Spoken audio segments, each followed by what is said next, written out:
Don't play this game!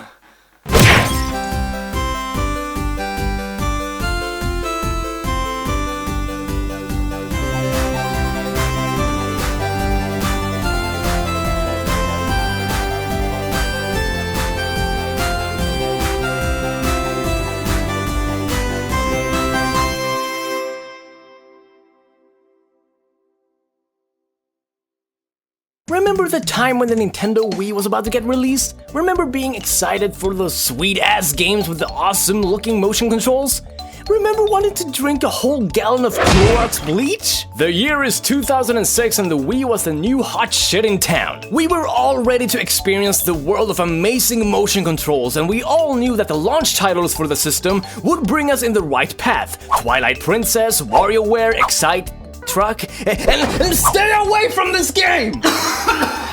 You really like to see me suffer, don't you? Well, let me tell you something.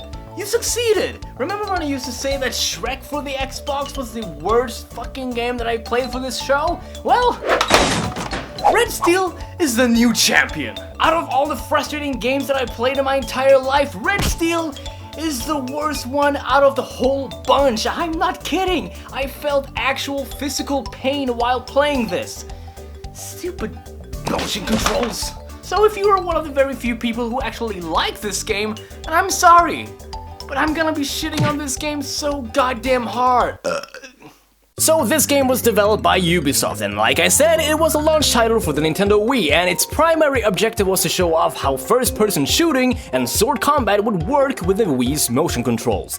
And they did not do a good job. The reviews it got when it came out were extremely mixed, but around that time, this was sort of the first of its kind, but that doesn't count as an excuse. Enough babbling, time to show you this game.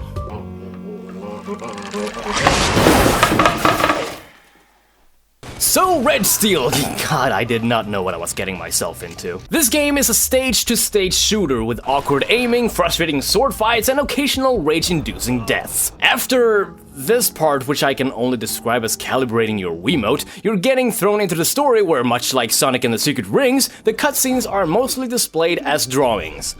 Fun. You control Scott, an American who's about to marry Miyu, who's revealed to be a part of one of the largest Yakuza families in Tokyo. But shit goes down and your fiancé gets kidnapped by a bunch of people I didn't give a shit about enough to learn who they were, so the main objective of this whole game is to save her. At the beginning of the game, you're about to meet your fiancé's dad for the first time, but shit goes to shit, like I said, and gang starts shooting the living hell out of everything at the hotel you're staying at. You get knocked out, but you wake up again and you find a gun on the floor, so now it's showtime.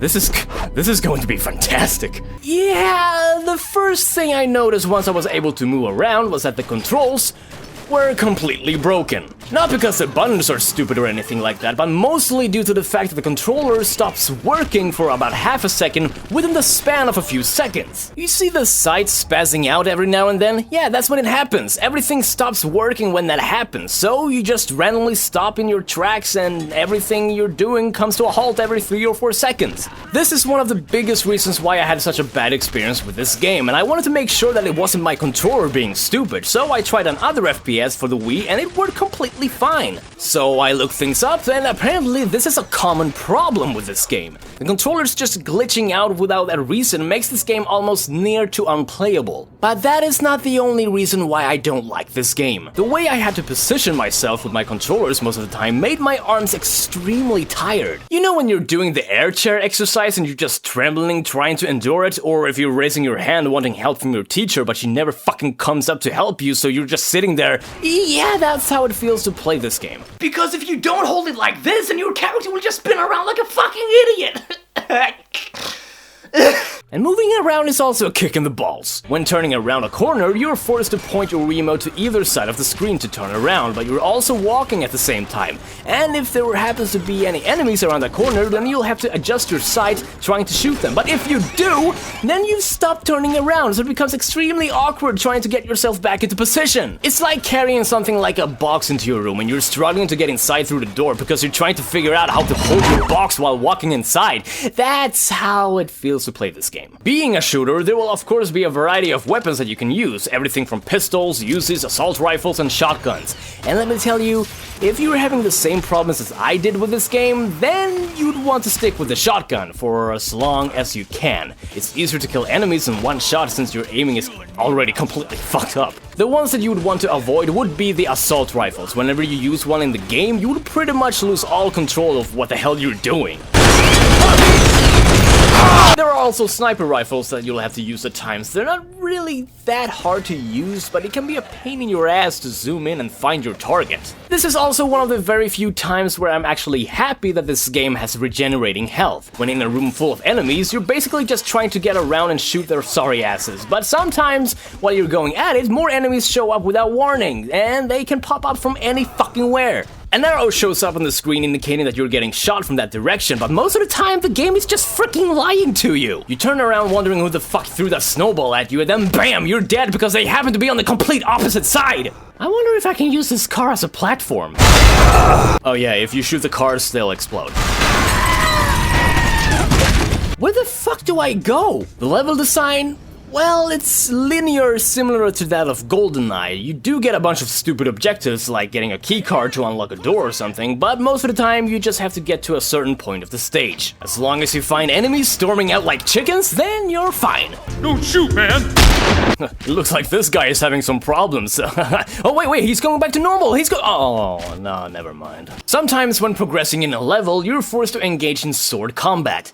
This is what pissed me off the most. You have two blades on hand that you use, representing both the Wiimote and the nunchuck. So if you want to swing your dumbass sword, you just swing your dumbass Wiimote. And if you want to parry a dumbass attack, then you swing your dumbass nunchuck. And you just dodge by moving either left or right. Seems simple, right? Well, guess the fuck what? It fucking isn't! During the first third of the game, the sword fights aren't really that difficult, but holy shit, you'll hate your life so goddamn much once you're on the last third, especially when fighting these assholes. They either perform strong attacks, which you need to dodge, or they can do regular attacks that you need to parry. And the most frustrating thing is that you need to time your parrying perfectly, because otherwise, you won't get an opening. There are special moves that you can perform by doing a combo of different swings, but knowing motion controls, a perfect horizontal swing to left and right is near impossible for this game to recognize, so your combos are pretty much out of the question.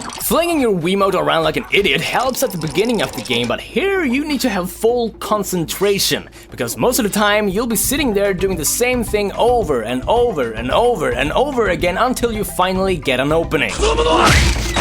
But even if you do get an opening, you still have to do the same thing multiple times, because that's how much damage you're dealing every time. So pretty much every single sword fight can take forever, especially during the second half of the game. And it sucks if you happen to die, because sometimes the last checkpoint is too far back and you have to go through a bunch of shit in order to get back into the sword fight. And if you die again, then fucking give up on life. But do you know what's even more bullshit?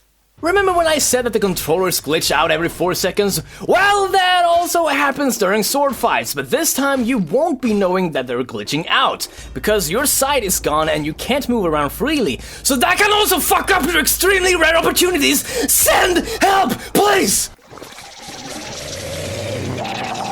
Let me show you how often this game wants you to use motion controls. Remember how they really wanted to push the idea of using motion controls as much as you could with the early Wii games? Red Steel tries to shove that idea in your face as much as they can. You want to open a door? Fling your nunchuck. Pick up a weapon from the ground? Fling your nunchuck. Reload a weapon? Fling your nunchuck. Flip a table over to use as cover? Fling your nunchuck. Parry an attack? Fling your fucking nunchuck! The most mundane things requires you to swing your controllers almost every single time, when it could easily just be mapped to a button or two. I know that they were trying to make it as immersive as possible, but it just becomes a frustrating pain in your brown hole. Hey, man. When they told me I'd see some action in this place, I thought they just meant with the girls.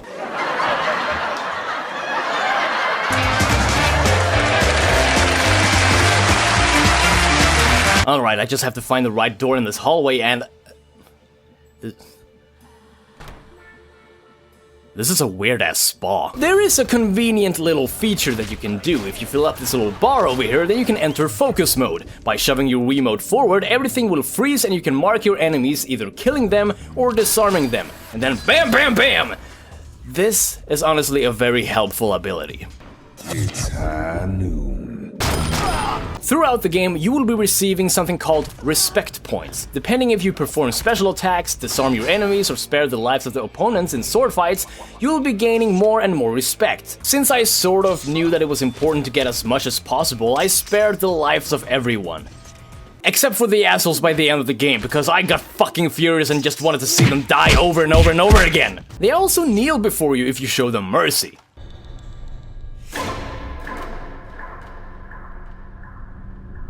There are also some missions that you have to do before proceeding to the end of the game, and you can select either one in whatever order you want, each having their own difficulty, but just ignore that, the whole difficulty thing is a fucking lie. I suppose we're going into this arcade hall and oh, hello little guy. Where are you going? Where are you going? Well, this is Japan, after all. Now I'm just in this scary-ass building where a talking robot bunny is giving me a bunch of trials. I did not expect this game to become so damn freaky. No! No! You stop that!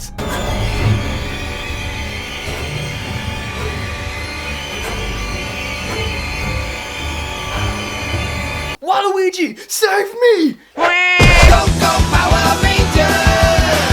So at the end of the game, you're infiltrating the main villain's headquarters together with the guy who's been training you in the art of sword wiggling, so you're really close to saving your fiancé. You find the bad guy, beat him in a sword fight, and your trainer is fucking pissed. This is where I could decide if you want to let him kill the bad guy or prevent him from doing so, but since I didn't give a flying Swedish fuck about this game anymore, I just stood there looking at his funny ass walk and let him kill the bad guy, so of course I got the bad ending. But my fiancé is still alive? Yay! I did it. So that is Red Steel for the Nintendo Wii, and let me just say this, out of all the games that I play my entire life, this one was the most frustrating, clunkiest, irritating, painful, confusing mess of a game that I've ever played. You'd think that a shooter, especially on the Wii, would at least be decent, but Ubisoft completely failed with this one. I have never been so angry with a game just because of how the controls were, and it certainly did not help the fact that the controllers would just glitch out every 3 or 4 seconds, and it baffles me that this was a common problem people had with this game.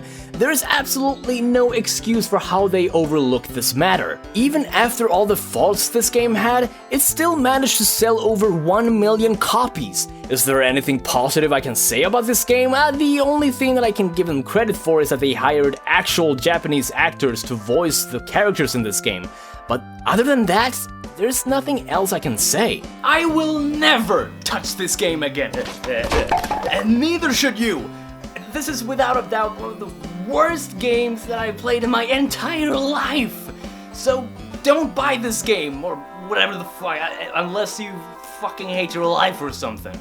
So was this the last we saw of Red Steel? No, because they made a sequel!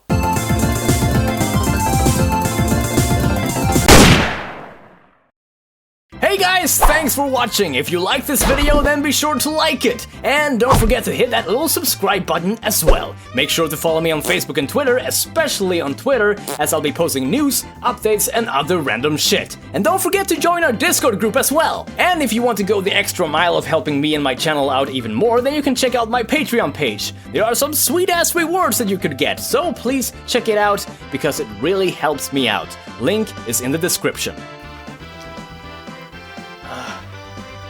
I probably should have brought a towel or something. It's going down my pee-pee. Oh. Let's just calm down, okay?